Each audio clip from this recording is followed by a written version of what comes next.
নমস্কার, আপনার সঙ্গে আমি মীনাক্ষী। শুরুতেই নজর রাখবো গুরুত্বপূর্ণ খবরের দিকে। হিন্দু ভোটের দরকার নেই তৃণমূলের। হ্যাঁ, এমনই বলছেন তৃণমূলের নেতা, কারণ তিনি বলছেন হিন্দুরা ভোট দিতে যায় না এবং হিন্দু ছেলেরা তার জন্য কাজ করে না তৃণমূলের জন্য। তার সম্প্রদায়ের ছেলেরা কাজ করে, হিন্দুরা নাকি অলস এবং তারা নাকি পান্তা ভাত খেয়ে ঘুমোয়। তাহলে কি হিন্দু ভোটের দরকার নেই তৃণমূল কংগ্রেসের? হুমায়ুন কবিরের বিস্ফোরক মন্তব্য রিপাবলিক বাংলায়, শুনুন।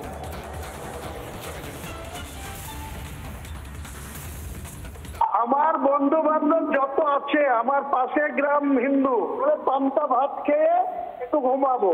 আর আমরা সারাদিন দাদা পোল শুরু হয়, ইভিএম মেশিন সিল করে তারপরে বাড়ি আসে। আপনি একটা হিন্দু বুথে 1000 বুথের পোল দেখুন, হয় 60%, নয় 65, ম্যাক্সিমাম 70।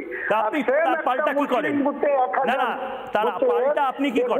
80%, 82%, 85%, 88%। গুজরাটে যারা থাকে, বাইরে যারা থাকে, 10 দিন 15 দিন আগে তাদেরকে ফোন পেতে কেউ বলে পয়সা নেব না, আমি এটা কি ধর্মীয় কোনো প্রতিষ্ঠান থেকে এই ফোনগুলো চলে যায়? কোন ধর্মীয় প্রতিষ্ঠান থেকে না, ব্যক্তিগত রিলেশনে, ব্যক্তিগত সক্রিয় সম্পর্কের ছেড়ে সেখানে তাদেরকে আন্তরিকতার সঙ্গে আনানো হয়। হিন্দুরা সেটা আসে না বাংলায়, মানে গুজরাটের হিন্দু যারা আছে তাদের সংখ্যাটা, পার্সেন্টেজটা কম দাদা। হিন্দু বুথে 60 থেকে 70% এর বেশি পোল হয় না।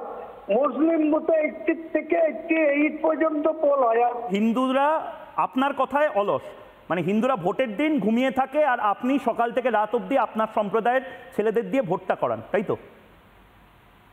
একদম প্রমাণ করে দেবো আপনাকে থিওরি। সেটার কারণটা কি? বামপন্থীরা একসময় বলেছিল ভোট উৎসব, মাংস ভাত খাও, দুপুরের পরে বাড়ি চলে যাও, এই কনসেপ্টটা এখন হিন্দুদের। সাবাস, ভোটটা আসলে উৎসব না, ভোটটা যুদ্ধ। তার মানে ভোটটা আসলে উৎসব না, ভোটটা যুদ্ধ। তার মানে ভোটটা উৎসবের মেজাজেই করে। আমরা যাদের সঙ্গে মিশি, যাদের সঙ্গে রাজনীতি করি। আপনিও দুষ্টুমি কম করেন না। তৃণমূলের হিন্দুদেরকে কেন বোঝান না এটা? তারাও তো তার মানে পান্তা ভাত খেয়ে ঘুমিয়ে পড়ে। ও দাদা, তারা কথাই শুনবে না, হুমায়ুন কবিরের বক্তব্য, তার মানে তার এই বক্তব্যের পেছনে কিন্তু অনেক অর্থ আছে। তার মানে তিনি কি বলতে চাইছেন? প্রথমত, যে হিন্দুদের ভোটে কে তৃণমূল কংগ্রেস জয়ী হয়নি, তাহলে তৃণমূল কংগ্রেসের জয়ের পেছনে শুধুমাত্র কি হুমায়ুন কবিরের সম্প্রদায়ের মানুষের ভোট আছে? হিন্দুরা তৃণমূল কংগ্রেসকে ভোট দেয়নি, কারণ তিনি যেমনটা বলছেন যে হিন্দু অধ্যুষিত যে সমস্ত বুথ রয়েছে সেই সমস্ত বুথে নাকি কম পার্সেন্টেজ ভোট পড়ে, আর তার ছেলেরা নাকি ভোট করায়। হিন্দুরা নাকি অলস, তারা নাকি পান্তা ভাত খেয়ে ঘুমোয়। তাহলে হিন্দু ভোটের দরকার নেই হুমায়ুন কবিরের দলের, তাহলে তৃণমূল কংগ্রেসের হিন্দু ভোটের প্রয়োজন নেই। হিন্দু ভোটের ক্ষেত্রে তৃণমূল কংগ্রেস বারবার যেটা করছে সেটা হচ্ছে বিভাজনের রাজনীতি করছে। এই মুহূর্তে তথাগত রায় আমার সঙ্গে টেলিফোনে রয়েছেন। স্বাগত তথাগত বাবু।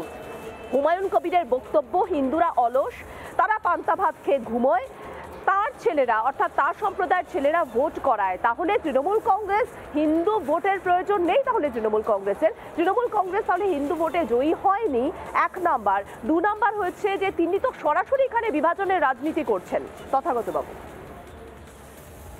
হ্যাঁ, হুমায়ুন কবির তো অবশ্যই বিভাজনের রাজনীতি করছে, চিরকাল করে এসেছে। অল্প কিছুদিন আগে বললো আমার কাছে দল পরে, ধর্ম আগে, দল পরে, আমার জাত আগে, মুসলমান আগে, পরে তৃণমূল হবে। এর হুমায়ুন কবির একা নয়, এছাড়া ছিল ফিরাদ হাকিম। সে বলেছে যে যারা ইসলামে জন্মায়নি তারা দুর্ভাগা, তাদের আমি দাওয়াতে ইসলাম দিচ্ছি। অতএব এইরকম প্রচার চলছে। আর শেষের যে হুমায়ুন কবির যে কথাটা বলেছেন সেটার মধ্যে খানিকটা সত্যতা আছে। সেই সত্যতা অনুধাবন করে আজকে হিন্দু সমাজকে জাগতে হবে এবং সকলকে গিয়ে ভোট দিতে হবে। মুসলমানদের মধ্যে দেখা যায় 95% ভোট পড়ছে, আর হিন্দুদের মধ্যে 65%, 60%, 65%। এই জিনিস যদি হয় তাহলে সর্বনাশ অবধারিত। 2026-এর পরে আমরা বাংলাদেশের অংশ হয়ে যাব, আর আমাদের হিন্দু সমাজ আস্তে আস্তে বিলুপ্ত হয়ে যাবে। এটা বোঝার সময় এসছে।